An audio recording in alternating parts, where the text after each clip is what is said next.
अस्सलाम वालेकुम एवरीवन। आज एक और अहम कॉन्सेप्ट के साथ मैं आप लोगों के सामने हाजिर हुआ हूँ। Treatment of exchange of assets. Normally जो है हम लोग जब भी कोई भी नया एसेट ख़रीदते हैं तो उसके against we actually tend to pay cash. अब बाज़ औक़ात ऐसा होता है कि आपके पास कोई पुराना एसेट है और आप क्या करते हैं कि आप नया एसेट खरीद उससे एक्सचेंज कर लेते हैं और कुछ ऊपर पैसे दे देते हैं। तो इस सिनेरियो में आपको ऑब्वियसली पुराने एसेट के एवज कुछ डिस्काउंट मिलता है। यानी अगर 150 रुपये की कोई चीज़ है, अभी मैं इलस्ट्रेशन भी करवाता हूँ, तो हो सकता है आपको उस 150 की मद में आपको 100 रुपये देने पड़े। या 150 रुपये का अगर कोई एसेट आप ख़रीद रहे हैं जिसकी एक नए एसेट की वैल्यू 150 रुपये है, तो आपको 150 की जगह 110 रुपये देने पड़े। क्यों आपको कम क्यों देने पड़ रहे हैं? क्योंकि आप पुराना एसेट अपना जो है नए एसेट के एवज दे रहे हो। तो सर, जब भी आप अपने पुराने एसेट को नए एसेट के अगेंस्ट जो है वो चेंज करते हो, तो सवाल ये पैदा होता है कि उस सिनेरियो में आप गेन या लॉस कैसे कैलकुलेट करोगे। जो पुराना एसेट आपने बेचा है उसका गेन या लॉस आप कैसे कैलकुलेट करोगे। तो इसमें मैं 2-3 टिप्स आप लोगों को अहम दे रहा हूँ, तो आप लोगों को ये कॉन्सेप्ट्स कभी भी नहीं भूलेगा। देखिए, एक चीज़ याद रखें, एक टर्म होती है एक्सचेंज अलाउंस या ट्रेड इन अलाउंस। मैंने उसका फॉर्मूला भी लिख दिया है, एक्सचेंज अलाउंस या ट्रेड इन अलाउंस। देखें, जब भी आप माल बेचते हैं, कोई भी एसेट बेचते हैं, तो आप गेन या लॉस कैसे निकालते हैं? आप ये देखते हैं कि वो एसेट था कितने का और बिका कितने में। इन दोनों का जो डिफरेंस है वो आपका गेन या लॉस होता है। लेट्स से मेरे पास एक एसेट है 50 रुपये का, अगर तो वो 50 में ही बिकता है तो कोई गेन या लॉस नहीं है। 50 रुपये का एसेट है, वो 70 रुपये में बिकता है तो 20 रुपये का गेन है।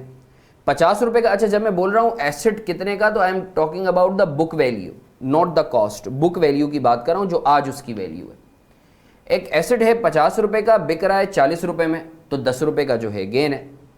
इसका मतलब है कि आप क्या करते हो, फॉर्मूला क्या है, जो भी आपको डिस्पोजल प्रोसीड्स या कंसिडरेशन मिल रही है, आप उसमें से बुक वैल्यू एसेट की माइनस कर देते हो, जो आज उसकी करंट वैल्यू है, तो आपके पास गेन या लॉस आ जाता है। अब इसी चीज़ को मद्देनज़र रखते हुए याद रखें आप कि अभी जो आपको पुराना एसेट आप दे रहे हो नए एसेट के एवज, उसमें कंसिडरेशन क्या है आपके लिए? आपके लिए कंसिडरेशन ये है जो आपको डिस्काउंट मिल रहा है।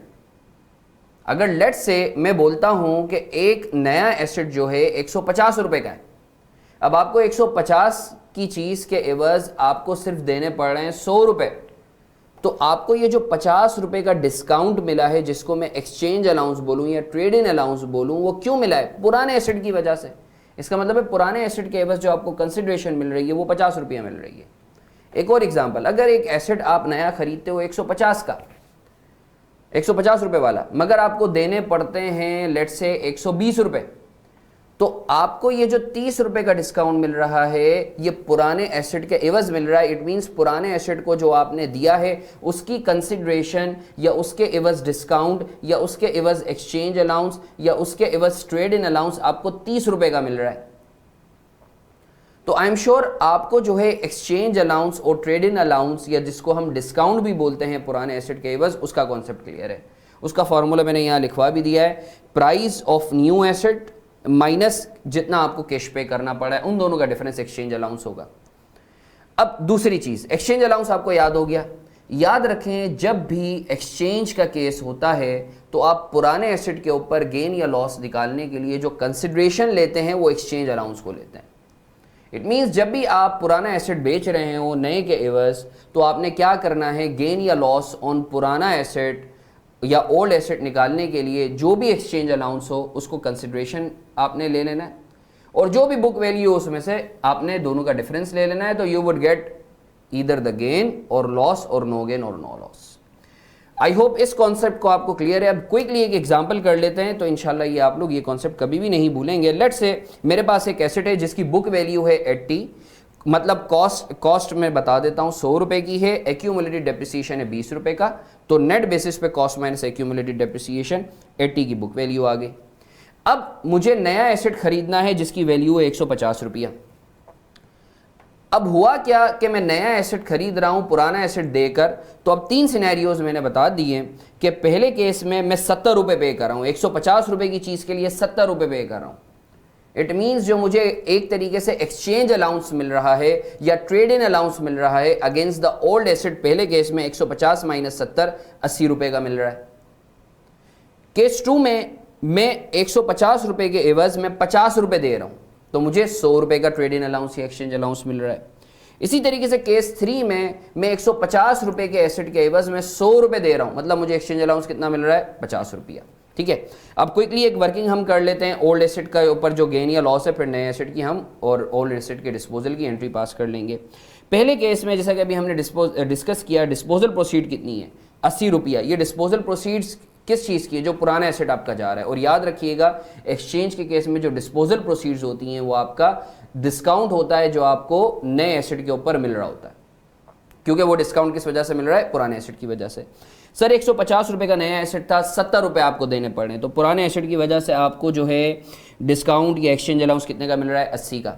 आज आपके पुराने एसेट की वैल्यू कितनी है, 80, तो कोई गेन या कोई लॉस नहीं है। आई होप आपको क्लियर है। एंट्री देख लेते हैं, नया एसेट आपका डेबिट हुआ 150 से, सही है। आपके पास से पुराना एसेट जा रहा है, कॉस्ट है 100 रुपए की, 100 से कॉस्ट को क्रेडिट कर दिया और एक्यूमुलेटेड डेप्रिसिएशन को 20 से डेबिट कर दिया। सर नेट बेसिस पर अगर आप देखें तो 80 से ही क्रेडिट हो रहा है और आप कैश पे कर रहे हो 70 का, तो कैश क्रेडिट हो गया, तो देखें एंट्री आपकी टेली हो रही है। आई होप आपको केस 1 क्लियर है। क्विकली केस 2 पे हम मूव करते हैं। सर आप 150 रुपए का एसेट, नया एसेट 50 रुपए देकर खरीद रहे हो, इसका मतलब है पुराने एसेट की वजह से एक्सचेंज अलाउंस या डिस्काउंट या ट्रेड इन अलाउंस कितने का मिल रहा है, 100 रुपए का। पुराने एसेट की वैल्यू कितनी है, 80 बुक वैल्यू, तो आपको गेन कितने का हो रहा है, 20 का। एंट्री बना लेते हैं, नया एसेट आ रहा है 150 से, पुराना एसेट जा रहा है एक्यूमुलेटेड डेप्रिसिएशन 20 का और ओल्ड एसेट 100 का। एक्यूमुलेटेड डेप्रिसिएशन डेबिट कर दिया, जब बढ़ता है तो क्रेडिट होता है, तो जब खत्म हो रहा है तो डेबिट हो रहा है। ओल्ड एसेट 100 से आपने क्रेडिट कर दिया, कैश आप दे रहे हो 50 का, तो इन दोनों का जो डिफरेंस है इन डेबिट क्रेडिट का, आपके पास गेन आ गया 20 का। इसी तरीके से केस 3 कर लेते हैं। लेट से 150 रुपए की चीज़ है, केस 3 में आप 100 रुपए देकर खरीद रहे हो, इसका मतलब है एक्सचेंज अलाउंस या ट्रेड इन अलाउंस या डिस्काउंट या disposal proceeds against old asset आपको कितने का मिल रहा है, 50 का। बुक वैल्यू कितनी है, 80 की, तो आपको लॉस कितने का हो रहा है, 30 रुपए का।